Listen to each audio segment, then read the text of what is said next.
কি নবীজি শেখুল হাদিস আজিজুল সাহেব ছাত্র হাবিবি হুজুর উস্তাদ আল্লাহর কুতুব যারা অন্ধ ভক্ত আল্লামা শামসুল ফরিদপুর রহমাতুল্লাহ আলাইহি পীর ভাই হাবিবি হুজুর ঠিক কিনা দুরুদুর স্বাক্ষর দিয়ে শেখ মুজিবের কাছে স্মারকলিপি পাঠাইলেন যে আপনি শাসন ক্ষমতায় আর দাউদ হায়দার দেখেন নবীজি কি শব্দ দিয়ে গালি দিয়ে কবিতা লিখছে আপনি তার বিচার করুন। শেখ মুজিব তার বিচার করে নাই, ঠিক না?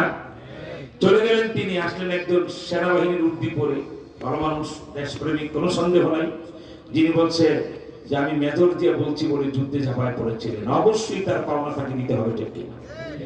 আর নাস্তিক মার্কার সংবিধানটা বিসমিল্লাহির রহমানির রহিম তিনি লিখেছেন, অবশ্যই তার বিনিময় তিনি পাবেন। ওনারা বলে ইউনিভার্সিটির প্রফেসর আহমদ শরীফ বলে দেয়ার ইজ নো গড, কোন আল্লাহ খোদা নাই। Mohammad is bad leader, Mohammad সাল্লাল্লাহু খারাপ নেতা। জিয়ার কাছে স্মারকলিপি ওলামায়ে কেরাম দিলেন, এত বড় জঘন্য কথা নবীজির ব্যাপারে বলে বিচার করুন।